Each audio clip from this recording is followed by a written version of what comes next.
बात होगी महाराष्ट्र के हर पल बदलते रहे सियासी घटनाक्रम की। एनसीपी के घड़ी के कांटे तेजी से घूम रहे हैं। शरद पवार गुट अजित पवार कैंप के बीच पार्टी पर अधिकार की लड़ाई नए मोड़ पर पहुंची। एनसीपी पर किसका अधिकार है और आने वाले दिनों में एनसीपी का बॉस कौन होगा? इन सवालों के बीच बुधवार को जो तस्वीर नजर आई उसमें अजीत पवार का पलड़ा कहीं ज्यादा भारी दिखाई दिया। अजीत पवार के समर्थन में 32 विधायक पहुंचे, वहीं शरद पवार के साथ सिर्फ 18 विधायक दिखाई दिए, जबकि 3 विधायकों का रुख अब भी साफ नहीं। खास बात ये कि अभी तक शरद पवार को एनसीपी का अध्यक्ष बता रहे अजीत पवार ने खुद को अध्यक्ष बता दिया। वहीं शरद पवार को 84 की उम्र में रिटायरमेंट की नसीहत दे डाली। राजकीय जीवनामध्ये असेल तर भाजपमध्ये 75 वर्षानंतर रिटायर केलं जातं। त्याच्यानंतरच्या काळामध्ये आता नवीन पिढी पुढे येते। तुम्ही आशीर्वाद द्या ना, चुकलं तर सांगा ना अजित तुझं हे चुकलं। इधर सुप्रिया सुले ने अजित पवार के खिलाफ मोर्चा भी खोल दिया है। बापाच्या आणि आईच्या बाबतीत नाद करायचा नाही, बाकी कुणाबद्दलही बोला, कुणाबद्दल। दरअसल दोनों ही गुट पार्टी पर दावेदारी कर रहे हैं। महाराष्ट्र के बदलते सियासी समीकरण हर पल नए सवाल खड़े कर रहे हैं। एक सवाल मुख्यमंत्री के पद पर एकनाथ शिंदे को लेकर भी है, जिस पर अब शिवसेना विधायकों के साथ बैठक कर एकनाथ शिंदे ने तस्वीर साफ कर दी है। महाराष्ट्र का सियासी माहौल बदल चुका है, समीकरण बदल चुके हैं। ऐसे में एक चर्चा सबसे ज्यादा जोर पकड़ रही है, क्या बदले हुए समीकरणों में शिंदे की शिवसेना सत्ता से बाहर हो जाएगी? तेजी से उठ रहे सवाल पर अब मुख्यमंत्री एकनाथ शिंदे ने स्थिति पूरी तरीके से साफ कर दी है। बुधवार देर शाम मुख्यमंत्री एकनाथ शिंदे की अध्यक्षता में शिवसेना की बैठक हुई। मीटिंग में शिवसेना सांसद, विधायक और विधान परिषद सदस्यों ने हिस्सा लिया। बैठक में एकनाथ शिंदे ने कहा कि चिंता की कोई बात नहीं है। आज जे मुख्यमंत्री एकनाथ शिंदे जी आहे तेच मुख्यमंत्री राहणार आहे। मुख्यमंत्री बदलाचा प्रश्नच कुठे येतो? एकनाथ शिंदे साहब के नेतृत्व में सीएमशिप में ही एमपी और एमएलए के चुनाव होंगे। दावा है कि महाराष्ट्र में फिलहाल मुख्यमंत्री के पद पर कोई बदलाव नहीं होने जा रहा। हालांकि मंत्रिमंडल विस्तार में शिवसेना कोटे पर इसका असर दिखाई देगा। बताया जा रहा है कि जल्द ही मंत्रिमंडल का विस्तार भी किया जा सकता है। मौजूदा वक्त में शिंदे सरकार में 29 मंत्री हैं, जबकि 14 पद खाली पड़े हैं। और न्यूज एंड व्यूज में अब बात करेंगे राजस्थान की। राजस्थान में कांग्रेस चुनाव से पहले पार्टी में चल रहे तमाम मंतरकलह को खत्म करने में लगी है, जिसे लेकर दिल्ली में एक बड़ी बैठक होने वाली है, जिसमें राजस्थान के 30 बड़े नेताओं को बुलाया गया है। इस बैठक में सचिन पायलट पर भी बड़ा ऐलान हो सकता है। राजस्थान में अशोक गहलोत और सचिन पायलट के बीच जारी शीत युद्ध थमेगा या फिर और बढ़ेगा, इसको लेकर आज पर्दा उठ जाएगा। और इसी को लेकर आज कांग्रेस मुख्यालय में एक बड़ी बैठक होने वाली है, जिसमें राजस्थान के सभी बड़े नेताओं को बुलाया गया है। इस बैठक में कांग्रेस अध्यक्ष मल्लिकार्जुन खड़गे और राहुल गांधी मौजूद रहेंगे। वहीं मुख्यमंत्री अशोक गहलोत पैर में फ्रैक्चर होने की वजह से इस मीटिंग में वर्चुअली जुड़ने वाले हैं। माना जा रहा है कि इस बैठक के बाद सचिन पायलट की नई भूमिका पर फैसला हो सकता है। दरअसल सचिन पायलट को लेकर काफी दिनों से ऊहापोह की स्थिति है। ऐसे में बैठक के बाद उनके भविष्य को लेकर तस्वीर साफ हो सकती है। दरअसल जिन राज्यों में इस साल के आखिर में चुनाव होने हैं, उन्हें लेकर मल्लिकार्जुन खड़गे प्रदेश के नेताओं के साथ लगातार बैठक कर रही हैं और अब तक मध्य प्रदेश, छत्तीसगढ़ और मिजोरम के नेताओं के साथ अलग अलग बैठकें कर चुके हैं। ऐसे में अब सभी की निगाहें राजस्थान पर है कि क्या राजस्थान में छत्तीसगढ़ मॉडल से काम चलने जाएगा या फिर पायलट को साधने के लिए नया प्रोजेक्ट लाना पड़ेगा। जहां कांग्रेस चुनाव से सभी अंतरकलह को खत्म करने में लगी हुई है, वहीं बीजेपी ने अपने पुराने साथियों को जोड़ने की तैयारी शुरू कर दी है, क्योंकि शिरोमणि अकाली दल और बीजेपी के गठबंधन की चर्चा फिर से एक बार तेज हो गई है। 2 साल पहले कृषि कानून के विरोध में अकाली दल ने बीजेपी से गठबंधन तोड़ लिया था, लेकिन अब एक बार फिर बीजेपी और अकाली दल के साथ आने की चर्चा तेज हो गई है, क्योंकि एक तरफ बीजेपी पंजाब में पहले की तरह हिंदू सिख भाईचारे की नीति पर चलने का संकेत दे रही है। दूसरी तरफ शिरोमणि अकाली दल का रुख भी बीजेपी के प्रति नरम हो गया है। सूत्रों की माने तो दोनों पार्टियों के बीच सीटों के फॉर्मूले से लेकर चुनावी रणनीति तक सब कुछ तय हो चुका है। अब सिर्फ गठबंधन की घोषणा का इंतजार है। हालांकि दोनों पक्षों की ओर से इस बारे में कोई आधिकारिक पुष्टि नहीं हुई, लेकिन शिरोमणि अकाली दल और बीजेपी के बीच गठबंधन होता है तो केंद्रीय कैबिनेट एक बार फिर हरसिमरत कौर बादल को अपना हिस्सा बना सकता है। दरअसल बीजेपी अगले साल होने वाले लोकसभा चुनाव में कोई रिस्क नहीं लेना चाहती, क्योंकि बीजेपी को हराने के लिए सभी विपक्षी दल एक फ्रंट पर इकट्ठा हो रहे हैं। ऐसे में विरोधियों का गठबंधन भारी न पड़ जाए, बीजेपी भी अपने पुराने साथियों को जोड़ने में जुट गई है। और वही प्रधानमंत्री मोदी अगले 2 दिन बहुत व्यस्त रहने वाले हैं, क्योंकि प्रधानमंत्री 4 राज्यों का दौरा करके 50,000 करोड़ की 50 परियोजनाओं की सौगात देने वाले हैं। प्रधानमंत्री के इन दौरों को 2024 के चुनाव से पहले बहुत महत्वपूर्ण समझा जा रहा है। 2024 को लेकर बीजेपी अभी से चुनावी अभियान में जुट गई है। इस बात का अंदाजा इस बात से लगा सकते हैं कि प्रधानमंत्री मोदी 7 और 8 जुलाई को 4 राज्यों के धुआंधार दौरे पर हैं। प्रधानमंत्री मोदी जिन राज्यों का दौरा करने वाले हैं, उनमें छत्तीसगढ़, उत्तर प्रदेश, तेलंगाना और राजस्थान शामिल हैं, जिनमें वो 36 घंटे के अंदर 5 शहरों में करीब 1 दर्जन कार्यक्रमों में हिस्सा लेंगे। 50,000 करोड़ रुपए की करीब 50 परियोजनाओं की सौगात भी देंगे। इस धुआंधार दौरे की शुरुआत 7 जुलाई को होगी, जिसमें सबसे पहले पीएम मोदी दिल्ली से रायपुर के लिए रवाना होंगे, जहां वो कई परियोजनाओं का शिलान्यास और लोकार्पण भी करेंगे। वहीं रायपुर के साइंस कॉलेज ग्राउंड में जनसभा को संबोधित भी करने वाले हैं। इसके बाद पीएम मोदी गोरखपुर के लिए रवाना हो जाएंगे, जहां पर पीएम मोदी गीता प्रेस के कार्यक्रम में शामिल होंगे। इसके साथ ही 3 वंदे भारत ट्रेनों को हरी झंडी दिखाएंगे। 8 जुलाई प्रधानमंत्री वाराणसी से तेलंगाना के वारंगल और राजस्थान के बीकानेर की यात्रा करेंगे। अब बात पश्चिम बंगाल में होने वाले पंचायत चुनाव की। पश्चिम बंगाल में 8 जुलाई को वोट डाले जाने हैं। पंचायत की सत्ता पर कब्जा जमाने के लिए धुआंधार प्रचार आज थम जाएगा। मुर्शिदाबाद से 24 परगना तक हिंसा की कई तस्वीरों के बीच पश्चिम बंगाल में 8 जुलाई को पंचायत चुनाव होने जा रहे हैं, जिसके लिए आज चुनावी शोर थम जाएगा। पश्चिम बंगाल के पंचायत चुनाव में तृणमूल कांग्रेस, बीजेपी, मार्क्सवादी कम्युनिस्ट पार्टी और आईएसएफ के बीच मुकाबला है।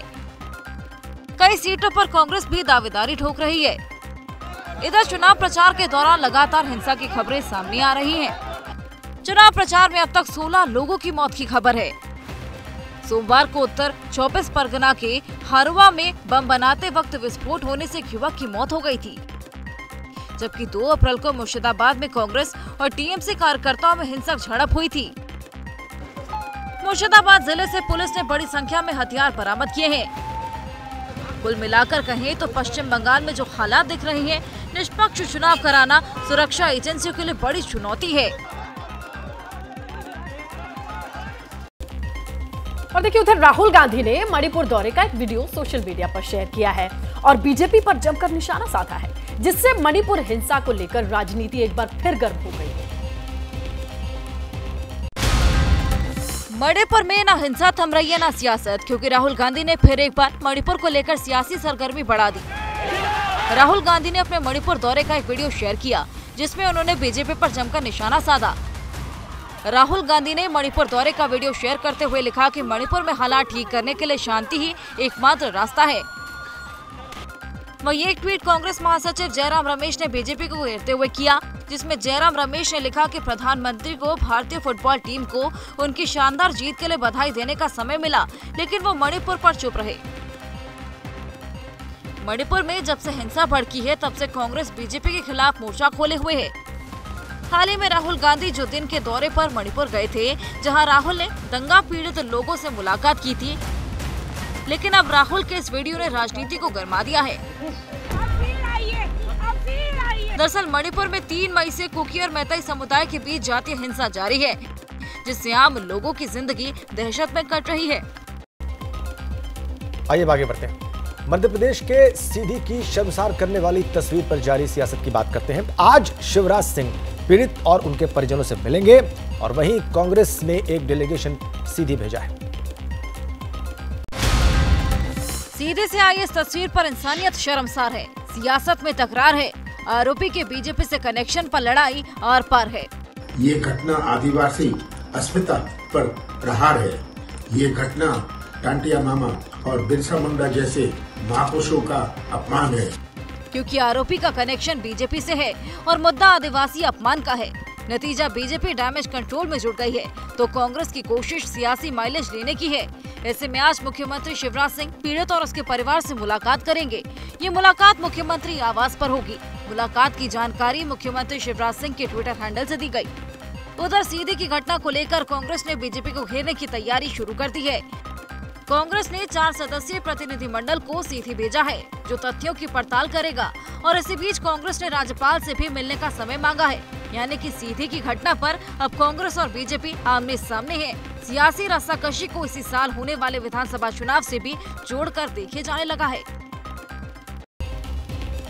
और अब बात यूनिफॉर्म सिविल कोड की। ना भी कोई ड्राफ्ट आया है, न किसी तरह का कोई सरकारी दस्तावेज। इसके बावजूद पूरे देश में समान नागरिक संहिता पर जोरदार बहस जारी है।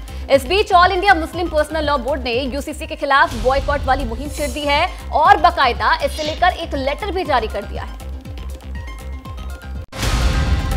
यूनिफॉर्म सिविल कोड पर माहौल गर्म है। ताबड़तोड़ हाई प्रोफाइल बैठकों का दौर जारी है। इधर उत्तराखंड के मुख्यमंत्री Pushkar Singh Dhami uniform civil code का ड्राफ्ट बनने की जानकारी सार्वजनिक करते नजर आए। प्रधानमंत्री नरेंद्र मोदी से मुलाकात कर समान नागरिक संहिता पर चर्चा की तो all India Muslim personal law board भी सुपर एक्टिव हो गया। लखनऊ में ऑल इंडिया मुस्लिम लॉ बोर्ड की बैठक हुई, जो करीब 3 घंटे तक चली। मीटिंग में यूसीसी की मुखालफत का एजेंडा सेट हो गया। सब मुसलमान ये चाहते हैं कि हमारा जो ये हक है, जो बुनियादी हक है, ये बरकरार है। अपने मुल्क में यूसीसी की कतई तौर पर कोई जरूरत नहीं है। बैठक के फौरन बाद यूनिफॉर्म सिविल कोड को लेकर एक मसौदा लॉ कमीशन को सौंपा गया, जिसमें कहा गया लॉ कमीशन का डॉक्यूमेंट स्पष्ट नहीं है। मुस्लिम समुदाय इस्लामिक कानून से बंधे हैं। इस्लामिक कानून मुस्लिमों की पहचान से जुड़े हैं। मुस्लिम समुदाय अपनी पहचान खोने को तैयार नहीं है। और इसी बीच खबर है कि बोर्ड के सदस्य आज कांग्रेस अध्यक्ष मल्लिकार्जुन खड़गे से मुलाकात भी कर सकते हैं। बड़ी खबर मिल रही है। एनसीपी में दावेदारी की जंग के बीच शरद पवार मुंबई से दिल्ली के लिए रवाना हो गए हैं, जहां आज दोपहर 3 बजे राष्ट्रीय कार्यकारिणी की बैठक बुलाई गई है। शरद पवार इस बैठक में शामिल होंगे। शरद पवार बगावत और आगे की रणनीति पर चर्चा करेंगे। इसके साथ खबर यह भी मिल रही है कि कानूनी पहलुओं पर भी मंथन किया जाएगा। और इस खबर से जुड़ी जो ताजा अपडेट ये है कि शरद पवार रवाना हो चुके हैं। उनकी रवानगी की खबर आ चुकी है दिल्ली की ओर, मुंबई से। और यहां पर सबसे अहम रहेगा आगे की रणनीति के साथ कानूनी दांवपेच से निपटने के लिए कोई हल निकाला जाए, मंथन किया जाए। और चलिए इस बड़ी खबर के बाद अब आगे बढ़ते हैं। यूसीसी पर चर्चा के बीच, यानी यूनिफॉर्म सिविल कोड पर चर्चा के बीच दिल्ली में सजने जा रहे बाबा धीरेन्द्र शास्त्री के दरबार को लेकर हलचल बढ़ी हुई है। और आज से दिल्ली में बाबा धीरेन्द्र शास्त्री का दरबार सज रहा है, जो कि 8 जुलाई तक चलेगा। आस्था के पथ पर दिल्ली के आईपी एक्सटेंशन के रामलीला मैदान में भक्तों की भीड़ उमड़ने वाली है, क्योंकि आज से बागेश्वर धाम के बाबा धीरेन्द्र शास्त्री का दिल्ली में दरबार सजने जा रहा है। धीरेन्द्र शास्त्री अगले 3 दिन तक यानी कि 8 जुलाई तक हनुमंत कथा सुनाएंगे। दावा है कि कार्यक्रम में करीब 2 लाख श्रद्धालु शामिल होंगे।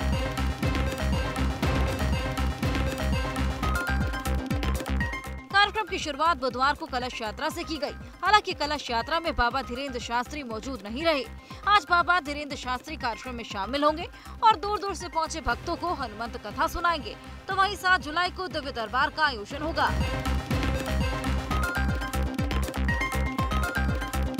आयोजकों की ओर से कार्यक्रम के लाइव प्रसारण का भी इंतजाम किया गया, ताकि जो भक्त कार्यक्रम में नहीं पहुंच सकेंगे वो लाइव प्रसारण के जरिए हनुमंत कथा सुन सके। वहीं बाबा धीरेन्द्र शास्त्री के कार्यक्रम को देखते हुए दिल्ली पुलिस भी सतर्क है।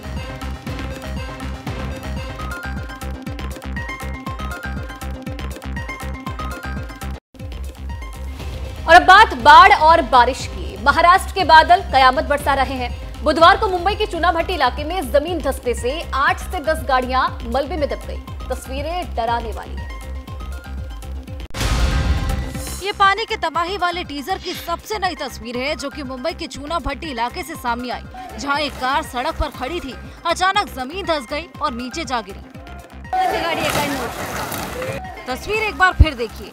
रास्ता खाली है, अचानक जमीन धंसी तो कार किसी माचिस की डब्बी की तरह फिसलकर तार पर अटक गई और फिर मिट्टी का दूसरा हिस्सा टूट गया। नतीजा तार पर अटकी 20 से 25 फीट नीचे पहुंच गई। राहुल नगर इलाके में रहने वाले लोग उस वक्त दहशत में आ गए जब इस इलाके में जमीन जो है वो करीबन 50 से 60 फुट नीचे तक ढह गई, अब जिसके कारण कई सारी जो गाड़ियां हैं आसपास में लगाई हुई वो गाड़ियां अंदर ढह गई हैं। तस्वीरें मुंबई के चुनाभट्टी इलाके के वसंत दाता पाटिल के पास की हैं। यहाँ रौनक ग्रुप की कंस्ट्रक्शन साइट पर करीब 25 फीट तक लैंडस्लाइड हुआ। हादसे के बाद इलाका खाली करा लिया गया। किसी भी तरीके के जानी नुकसान की खबर नहीं, लेकिन इस तस्वीर ने बरसात के सीजन में इमारतों के निर्माण में लापरवाही को भी उजागर कर दिया है। और उधर हिमाचल प्रदेश के ऊना से ऐसी बारिश की तस्वीर सामने आई, जहां बारिश ने अपने साथ स्कॉर्पियो कार को किस तरीके से बहा दिया। गाड़ी मालिक ने कार से कूदकर मुश्किल से अपनी जिंदगी बचाई। ये रिपोर्ट देखिए। हिमाचल प्रदेश में मॉनसून इस साल जमकर तबाही मचा रहा है। प्रदेश सरकार को अब तक बारिश की वजह से करोड़ों रुपए का नुकसान हो चुका है। और इसी बीच हिमाचल प्रदेश के ऊना जिले के हरोली में इतनी बारिश हुई कि पानी का तेज बहाव भारी भरकम स्कॉर्पियो गाड़ी को अपने साथ बहा ले गया। तस्वीरों में आप देख सकते हैं कि स्कॉर्पियो कार पानी के तेज बहाव में फंसी जा रही है। उधर कार मालिक स्थानीय लोगों की मदद से बाहर निकालने की कोशिश कर रहा है, लेकिन कोशिश फेल हो जाती है। इसके बाद स्थानीय लोग ट्रैक्टर की मदद से रस्सी बांधकर गाड़ी को बाहर निकालने की कोशिश करते हैं, लेकिन ये कोशिश भी सफल नहीं हो पाती।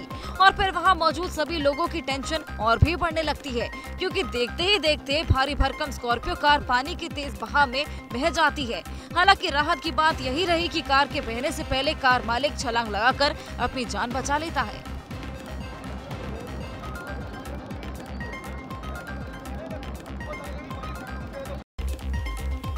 और अब बात उस रेस्क्यू ऑपरेशन की जो पिछले 6 दिनों से जारी है, लेकिन अब तक पूरा नहीं हो पाया है, क्योंकि पिछले गुरुवार को 28 ट्रक सोन नदी में फंस गए थे और उनमें से अब तक सिर्फ 12 ट्रक्स का ही रेस्क्यू हो पाया है। दिल में खौफ भर देने वाली ये तस्वीर बिहार के रोहतास की है, जहां पिछले गुरुवार को सोन नदी में अचानक जलस्तर बढ़ने से 28 ट्रक फंस गए थे और तब से नदी में फंसे ट्रक को बाहर निकालने की कवायद जारी है, क्योंकि 7 दिन के रेस्क्यू ऑपरेशन में अब तक सिर्फ 12 ट्रक को बाहर निकाल लिया गया, जबकि 16 ट्रक अब भी सोन नदी की लहरों के बीच फंसे हैं, जिनमें से कई तो नदी में औंधे मुंह गिरे हैं, तो कई के चक्के ने जल समाधि ले ली है। तस्वीरों में आप देख सकते हैं कि पोकलेन मशीन के जरिए एक केबल बांधकर ट्रकों को नदी से बाहर निकाला जा रहा है, लेकिन नदी का बहाव इतना ज्यादा है कि ट्रक को बाहर निकाल पाना बेहद मुश्किल हो गया है। 32 ट्रक में अभी तक 17 ट्रक फंसे हैं, बाकी ट्रक निकल गए। काम जोरों शोर से लगा है। आपदा में हम लोग फंसे हुए हैं। पानी जैसे जैसे बढ़ जा रहा है, दिन में पानी कम होता है तो हम लोग काम करते हैं, शाम में पानी बढ़ जाता है, बैराज छोड़ देता है तो काम स्थगित हो जाता है। पिछले 5 से 6 दिनों में ट्रकों को बाहर निकालने की कवायद चल रही है, लेकिन अभी तक सभी ट्रकों को निकालने में सफलता नहीं मिल पाई है। लगातार हो रही बारिश की वजह से आम जनजीवन अस्त व्यस्त हो गया है। देश के अलग अलग हिस्सों में बारिश मुसीबत बनकर बरस रही है। ऐसी कुछ तस्वीरें बिहार के कई जिलों से देखने को मिल रही है, जहां अस्पताल से लेकर थाना सब कुछ जलमग्न हो गया है। रिपोर्ट देखिए। वार्डों में भरा पानी, बेड पर लेटे हुए मरीज, पानी में आते जाते हुए तीमारदार। ये तस्वीरें हैं बिहार के दरभंगा मेडिकल कॉलेज की, जहां पर लगातार हो रही बारिश की वजह से मेडिकल कॉलेज तालाब में तब्दील हो गया। साथ ही इन तस्वीरों ने प्रशासन के सारे दावों की पोल खोलकर रख दी। देर रात से हो रही मूसलाधार बारिश के कारण अस्पताल परिसर में चारों तरफ पानी भर गया। नाले ब्लॉक होने से गंदा पानी आपातकालीन विभाग, औषधि विभाग, शिशु रोग विभाग सहित कई वार्डों में 2 फीट तक पानी जमा हो गया। वार्डों में रखा सामान भी पूरी तरीके से बर्बाद हो गया। ऐसे में सवाल उठना लाजमी है कि ऐसे हालात में इन मरीजों का इलाज कैसे हो पाएगा। दूसरी ओर इस गंदे पानी से लोग और भी बीमार हो सकते हैं। ऐसे ही कुछ हाल सुपौल जिले का भी रहा, जहां पर बारिश मुसीबत साबित हुई। निर्मली थाने की ये तस्वीरें देखिए, हर ओर पानी ही पानी नजर आ रहा है। थाना अध्यक्ष का चेंबर, परिसर और पुलिस अधिकारी आवास पर हर जगह पानी भर चुका है। बारिश के कारण जिले में बाढ़ जैसे हालात हैं। उधर राजस्थान के सीकर में ऐसी बारिश हुई कि रेलवे स्टेशन से लेकर सड़क, चौराहे सबने जल समाधि ले ली। तो मध्य प्रदेश के टीकमगढ़ में थोड़ी सी बारिश ने ही नगर निगम के दावों की पोल खोल दी। राजस्थान के सीकर में बारिश के बाद बाढ़ जैसे हालात बने हुए हैं, जहां न सिर्फ स्टेशन डूब गए बल्कि सड़कें भी धंस गई। हालात ऐसे बने हुए हैं कि जिधर नजर डालेंगे पानी और सिर्फ पानी नजर आएगा। तस्वीरों में आप साफ देख सकते हैं कि सड़कों पर पानी भरा है और लोग अपनी गाड़ियों को पानी में घसीटने को मजबूर हैं। शहर में जगह जगह पानी भरने से कई सड़कें जाम से ब्लॉक हो गई हैं। स्थानीय लोगों का दावा है कि ये सीकर में अब तक का सबसे लंबा जाम था। अब जरा जल समाधि लिए सीकर रेलवे जंक्शन को देखिए। ऐसा लग रहा है कि रेलवे स्टेशन ना होकर कोई स्विमिंग पूल हो, जिसमें रेलगाड़ी आएगी और तैरने लग जाएगी। उधर मध्य प्रदेश के टीकमगढ़ में 1 घंटे की बारिश ने नगर निगम की पोल खोलकर रख दी। न सिर्फ सड़क बल्कि घर और दफ्तर सब पानी में डूबे हुए हैं। सड़क पर तैरते ये 2 पहिया वाहन भी नगर निगम की लापरवाही का ही नतीजा है, जिसने वक्त रहते न नालों की सफाई कराई और न ही पुरानी गलतियों से कोई सीख ली और पूरे टीकमगढ़ को बारिश में डूबने के लिए यहाँ पर छोड़ दिया। बाढ़ और बारिश की तबाही सिर्फ देश के भीतर दिखाई नहीं दे रही, चीन में भी ऐसी तबाही दिखाई दे रही है। वहां पर मध्य और दक्षिणी चीन में हालात बद से बदतर हो चुके हैं। बाढ़ का पानी जहां से गुजर रहा है, तबाही मचा रहा है। इतनी जल्दी ताश का महल नहीं गिरता, उससे कहीं ज्यादा तेजी से ये मकान ढह गया। चाइना से आई ये तस्वीरें किसी के भी दिल में खौफ पैदा कर सकती हैं, क्योंकि जब मकान गिरता है आसमान में धूल का गुब्बार छा जाता है और मलबा बहकर बाढ़ के पानी के साथ चला जाता है। इस चीन में बाढ़ ने त्राहिमाम मचा दिया, जिंदगी सड़क पर आ गई। लोगों को बचाने के लिए चीन ने अपनी सुरक्षा आर्मी मैदान में उतार दी, जो लोगों को सुरक्षित स्थान तक पहुंचाने में जुटी है। दरअसल मध्य दक्षिण पश्चिमी चीन में स्थितियां बेहद खतरनाक स्तर तक पहुँच गयी है।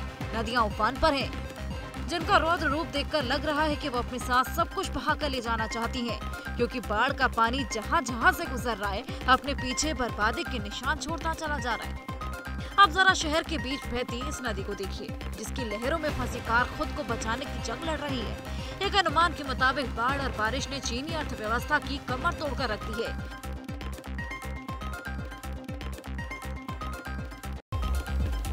और अब बात दिल्ली की इस खबर की, जिसने दहशत मचा दी है। दिल्ली के मधु विहार इलाके में एक विवाहिता जोड़ा मृत मिला है। विवाहित जोड़ा पुलिस इसे आत्महत्या बता रही है, क्योंकि मृत जोड़े के पास से एक सुसाइड नोट भी मिला है। पूर्वी दिल्ली के मधु विहार इलाके में उस वक्त हड़कंप मच गया जब एक विवाहित जोड़ा अपना फ्लैट में मृत पाया गया। पुलिस के मुताबिक दोनों ने आत्महत्या की, जिनके पास से एक सुसाइड नोट भी बरामद हुआ, जिनमें उन लोगों के नाम का जिक्र था जिन्होंने कथित तौर पर उन्हें ये कठोर कदम उठाने के लिए मजबूर कर दिया था। मृतकों की पहचान वेस्ट विनोद नगर निवासी दिनेश तिवारी और उनकी पत्नी नीलम तिवारी के रूप में हुई। पुलिस के मुताबिक दिनेश तिवारी एक कंपनी में सेल्समैन के रूप में काम करता था, जबकि नीलम एक गृहिणी थी। दंपति के 17 और 12 साल के 2 बच्चे हैं, जो घटना के समय स्कूल में थे। मधु विहार इलाके में एक शादीशुदा जोड़े का आत्महत्या का मामला सामने आया है, जिनके बच्चे 17 और 12 साल के थे। दोनों स्कूल गए थे और स्कूल से लौटने के बाद जब घर पहुंचे, अपने फ्लैट पर पहुंचे, किसी ने दरवाजा नहीं खोला तो इसकी जानकारी उन्होंने अपने रिश्तेदार को दी। वहीं पुलिस ने धारा 306 आत्महत्या के लिए उकसाने और धारा 34 के तहत मामला दर्ज किया, लेकिन अभी तक कोई गिरफ्तारी नहीं हो पाई है। और वहीं आज पाकिस्तान के पूर्व प्रधानमंत्री इमरान खान की कोर्ट में उस मामले में सुनवाई होने वाली है, जिसमें उन पर गिरफ्तारी की तलवार लटकी हुई है। उधर सुनवाई से पहले इमरान ने अपना दर्द बयान किया। पाकिस्तान के पूर्व प्रधानमंत्री इमरान खान की मुश्किलें कम होने का नाम नहीं ले रही, क्योंकि जिस तोशाखाना मामले ने इमरान खान की मुश्किलें बढ़ा रखी हैं, उसकी सुनवाई आज होने वाली है। कोर्ट ने इमरान खान को व्यक्तिगत रूप से पेश होने का निर्देश दिया। उधर सुनवाई से पहले खुद पर दर्ज हुए मुकदमों को लेकर इमरान खान का दर्द बाहर आ गया। कभी सुना है किसी मुल्क की तारीख में कि 180 केस एक आदमी पे कर दिए जाए 6 महीने के अंदर? कभी सुना है? दरअसल पिछले 6 महीनों में इमरान खान पर मुकदमों की बाढ़ आ गई है। खुद इमरान खान का दावा है कि उन पर 6 महीनों में 180 मुकदमे दर्ज किए जा चुके हैं, लेकिन इनमें सबसे अहम तोशाखाना वाला मामला है, जिसमें अदालत 10 मई को इमरान खान को दोषी ठहरा चुकी है। आपको बता दें कि तोशाखाना केस इमरान खान पर प्रधानमंत्री रहते हुए स्टेट डिपॉजिटरी यानी कि तोशाखाना से रियायती मूल्य पर प्राप्त एक महंगी ग्राफ कलाई घड़ी सहित अन्य दूसरे उपहार खरीदने और लाभ के लिए उन्हें बेचने से जुड़ा है। रूस यूक्रेन युद्ध की बात करते हैं, एक दूसरे पर लगाए आरोपों की बात करते हैं, जिससे दोनों देशों के बीच जारी जंग और आक्रामक हो सकती है। और कुछ लोगों का ऐसा मानना है कि तीसरे विश्व युद्ध के मुहाने पर यह सारी बात पहुंच सकती है।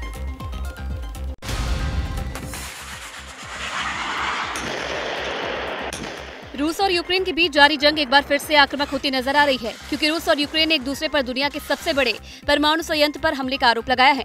हालांकि दोनों पक्षों में से किसी ने भी इस पर अपने दावे के समर्थन में कोई साक्ष्य मुहैया नहीं कराया है, लेकिन जिस तरह से रूस और यूक्रेन एक दूसरे को चुनौती दे रहे हैं, उससे दुनिया पर तीसरे विश्व युद्ध का खतरा मंडराने लगा है। वहीं इस बीच इनकी मुश्किलें बढ़ सकती है, क्योंकि कखोवका बांध के टूटने से यूक्रेन के हालात ऐसे ही खराब हैं। इस बीच यूक्रेन के सबसे बड़े परमाणु संयंत्र के आखिरी रिएक्टर को बंद कर दिया गया। गौरतलब है कि कखोवा बांध के टूटने के बाद यूक्रेन के लिए लड़ाई लड़ पाना आसान नहीं है। बांध टूटने के बाद उसका पानी निप्रो नदी में बहने से तट के पास के दर्जनों शहर, कस्बे और गांव जलमग्न हो गए हैं। उधर यूक्रेन के जनरल स्टाफ ने बताया कि पिछले कुछ दिनों में दोनों देशों के बीच कुल 34 झड़पें हुई है। यूक्रेन के दक्षिणी खेरसोन और जैपोरेजिया क्षेत्रों में रूस की तरफ से हवाई हमले भी हुए हैं, लेकिन जिस तरह से रूस और यूक्रेन एक दूसरे को हमले कर रहे हैं, उससे सवाल बड़ा है कि आखिर इस युद्ध पर पूर्ण विराम कब लगेगा।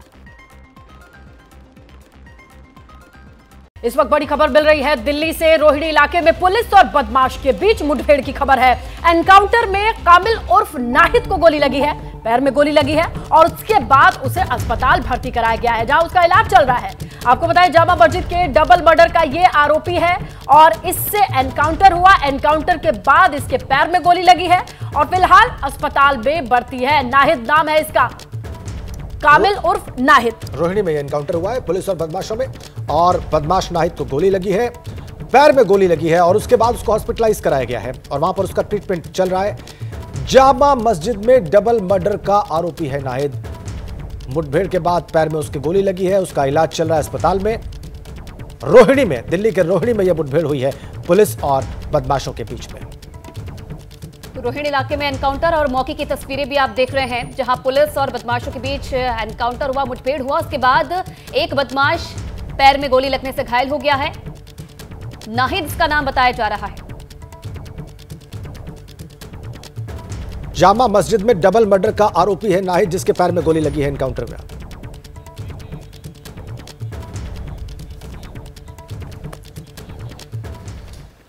और अब बात अमेरिका और ईरान के बीच तनातनी की। अमेरिकी नौसेना की ओर से एक वीडियो जारी कर दावा किया गया कि ईरान ने तेल ले जा रहे जहाज को जब्त करने की कोशिश की, जिसे लेकर तनातनी बढ़ गई।